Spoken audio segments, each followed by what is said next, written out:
Oke guys, sebelum melanjutkan, jangan lupa like dan komen.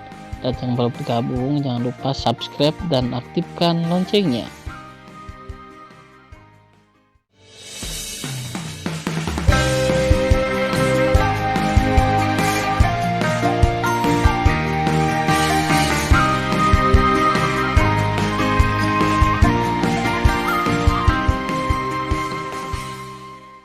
Episode 32. Melanjutkan cerita sebelumnya. 3 jam kemudian, malam menyelimuti langit dan bumi. Malam itu gelap seperti tinta tanpa bintang. Bintang yang berkuasa, aula diskusi. Fang Zixi dan Chu Xiaotian berdiri di depan satu sama lain.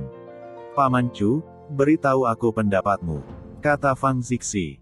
Chu Xiaotian berkata dengan jujur, "Tuan Istana, pernikahan itu sangat penting. Selain kebahagiaanmu, hanya ada manfaat dan tidak ada salahnya. Jika kamu ingin menikah, satu-satunya hal yang harus kamu perhatikan adalah menjaga Kaisar Agung Shizu dan mengambil kesempatan untuk mencaplok kuil Tianmen kami." Wajah Fang Zixi sepucat kertas. "Paman Chu berarti setuju dengan pernikahan itu. Apa yang bisa saya lakukan jika saya tidak setuju?" Chu Xiaotian menghela nafas, "Apakah kamu ingin aku melihatmu mati? Jika kamu tidak menikah, murid-murid istana kami tidak dapat memasuki makam Dewa Tuntian untuk menemukan rumput dewa yang murni untukmu dan menekan api racun hatimu yang ganas. Zixi, paman menanyakan sesuatu padamu. Kamu harus menjawab dengan jujur." Fang Zixi mengangguk dan berkata, "Paman, tolong. Apakah kamu memiliki seseorang yang kamu sukai?" Chu Xiaotian bertanya. "Aku." Fang Zixi mengatupkan bibirnya, dan matanya yang indah menunjukkan jejak kesedihan. "Pernah ada hati, tapi sayang dia sudah pergi." "Apa artinya menghilang?" Chu Xiaotian tidak mengerti. "Dia meninggal." Fang Zixi berkata, "Paman, saya dalam kekacauan. Biarkan saya memikirkannya dengan hati-hati." "Yah," kata Chu Xiaotian. "Oh, omong-omong, berapa lama api racun hatimu bisa ditekan?"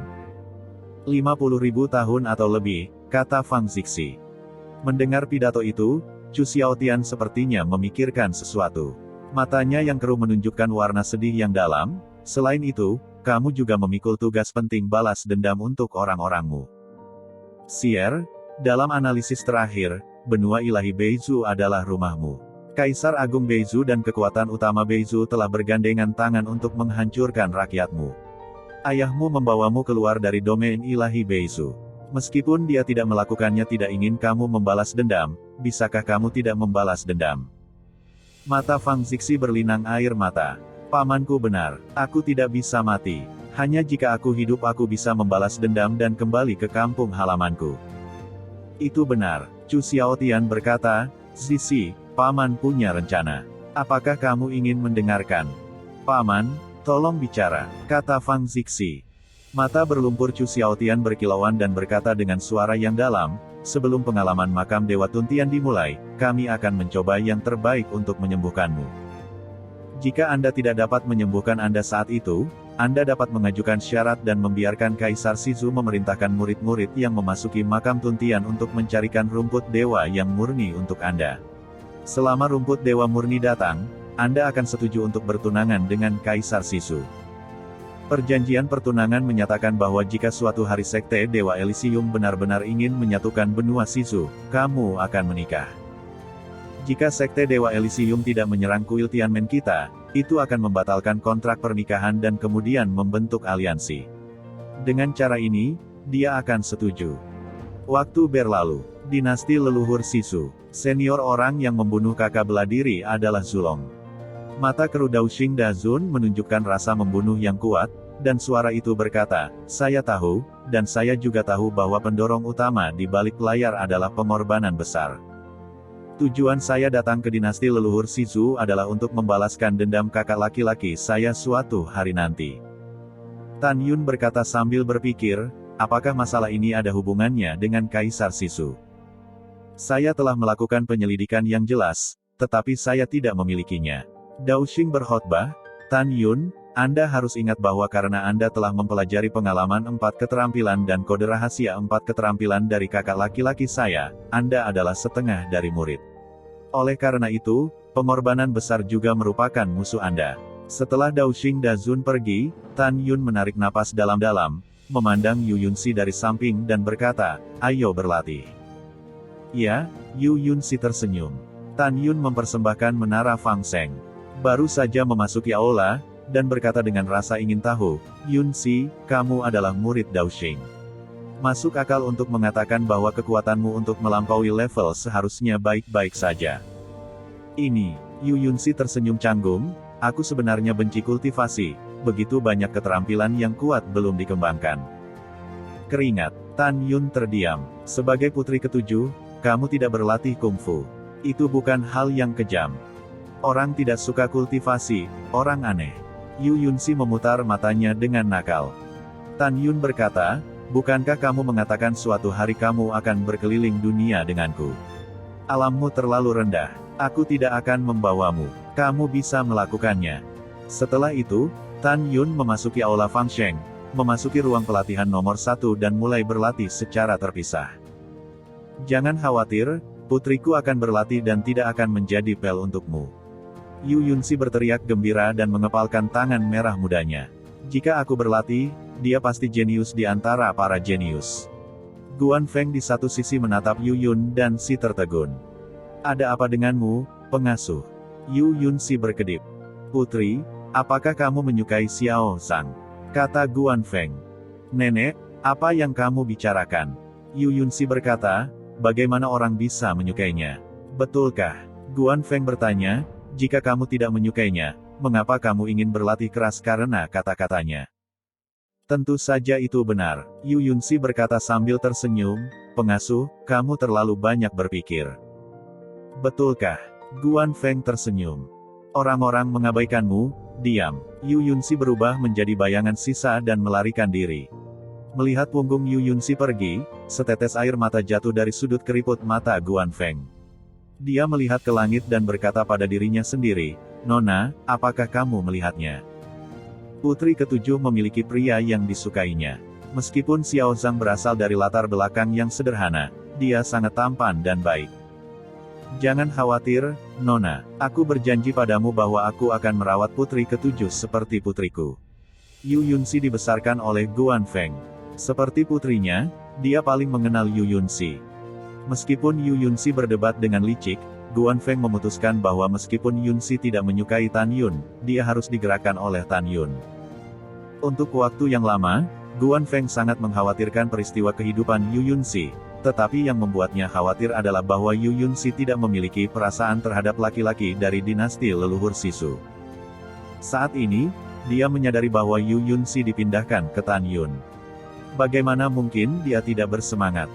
Setengah jam kemudian, Istana Kaisar, Aula Kaisar yang megah. Setelah memasuki aula, Daoxing menemukan bahwa Helian Mengde juga ada di sana. Dia tersenyum pada Helian Mengde dan membungkuk kepada Kaisar Sizu dan berkata, "Saya telah melihat Kaisar." "Cepat, bangun." Kaisar Sizu tersenyum. Pada saat yang sama, dia juga tahu bahwa Daoxing Dazun tidak hanya memiliki kekuatan yang setara dengan pengorbanan besar, tetapi juga menyebutnya sebagai pemimpin dari 4 keterampilan di benua Sizuo. "Ya," setelah Daoxing menjawab, Helian Mengde berhenti di depan Kaisar Sizu. "Hari ini, aku mencari kalian berdua. Ini tentang kompetisi regional antara 4 dinasti leluhur setelah 50.000 tahun." Kaisar Sizu berkata, "Kalian berdua juga tahu bahwa di tengah 4 benua dewa, wilayah yang paling dekat dengan wilayah Laut Sihir sangat luas. Jika kita ingin memperluas wilayah dinasti leluhur Sizu, kita harus membuat pencapaian yang bagus dalam permainan 4 keterampilan dan duel hidup dan mati." Kaisar Agung tidak takut dengan duel hidup dan mati, karena Qigong adalah bintang yang sedang naik daun. Tetapi jika 4 keterampilan memainkan permainan, Kaisar Agung Sizu memandang Helian Mengde dan berkata dengan cemberut, "Saya tidak terlalu percaya pada kedua murid Anda. Oleh karena itu, Kaisar Agung memintamu untuk menemukan 4 talenta dalam 50.000 tahun terakhir. Pada saat itu, mereka akan digunakan oleh dinasti kita. Apakah kamu punya ide lain?" Mendengar pidato tersebut, Helian Mengde dengan hormat berkata, "Laporkan kembali kepada Kaisar Agung. Bawahan saya akan mencoba yang terbaik untuk mengajari kedua murid saya 4 keterampilan, bersinar dalam pertempuran regional, dan bersaing memperebutkan wilayah untuk dinasti kita." Pada saat yang sama, bawahanku akan mulai mengumumkan kepada dinasti leluhur Shizu besok bahwa mereka akan mencari 4 talenta dan mengolahnya. Mereka tidak akan pernah mengecewakan Kaisar Agung. Bagus, Kaisar Shizu mengangguk, saya memiliki keyakinan pada pengorbanan besar. Saat ini, Dao Xing mendengar evaluasi Dao Kun tentang Tan Yun di benaknya. Jadi dia berkata, jangan khawatir, Kaisar Agung, bawahannya memiliki kandidat yang cocok. Dengan orang ini, apakah itu permainan 4 keterampilan atau duel hidup dan mati, tingkat kemenangan dinasti saya akan meningkat sebesar 50%. Apa? Kaisar Agung Shizu berkata dengan tidak percaya, Dao Xing, Kaisar Agung tahu bahwa Anda tidak pernah melakukan sesuatu yang tidak pasti. Beritahu Kaisar Agung siapa orang yang serba bisa di mulutmu. Dao Xing yang agung membungkuk sedikit dan berkata, maafkan aku. Bawahan saya belum bisa mengatakannya. Anda akan mengetahuinya secara alami pada saat itu. Dao Xing tidak mengatakan itu Tan Yun. Dia hanya tidak ingin dibunuh oleh seseorang yang ingin membunuhnya setelah orang seperti Tan Yun menyebar. Dia tahu bahwa tidak ada kekurangan jenius di dunia, dan sangat sedikit jenius yang mungkin tidak mati dan tumbuh dewasa. Haha, haha, bagus. Kaisar Shizu tidak marah atas penolakan Dao Xing untuk menjawab. Jika tidak ada lagi, bawahan akan mundur, kata Dao King. Dao King Dazun, tunggu sebentar. Kaisar Ben punya satu hal lagi untuk dibicarakan denganmu. Kaisar Shizu berkata, Kaisar Ben ingin mendengar pendapatmu. Kaisar Agung, tolong bicara. Helian Mengde dan Dao Xing Dazun berbicara serempak. Kaisar Shizu sepertinya memikirkan sesuatu, dan wajahnya menjadi bermartabat. Protos kuno yang abadi masih ada, dan mereka belum sepenuhnya hancur. Apa? Protos kuno yang abadi masih hidup? Dao Xing pura-pura terkejut. Kaisar Agung, bawahanku tahu tentang ini. Helian Mengde berkata, lebih dari 1000 tahun yang lalu, di luar penjara api kuno, pemimpin Sekte Elysium memperhatikan bahwa ada protos kuno abadi yang menjarah di benua barat. Setelah bawahannya kembali ke dinasti leluhur, mereka lupa untuk memberi tahu Anda. Yah, kata Kaisar Shizu dengan tatapan tenang, justru karena ada dewa kuno abadi yang selamat dari perampokan di wilayah dewa Shizu kita. Oleh karena itu, Kaisar Dongsu, Kaisar Beizu dan Kaisar Nanzu mengirim utusan khusus untuk menekan aku. 3 utusan telah memilih kata-kata mereka dengan sangat jelas. Mari bantu menangkap kejahatan yang tersisa dari protos kuno yang abadi. Tentu saja, maksud Kaisar itu bukan urusannya sendiri.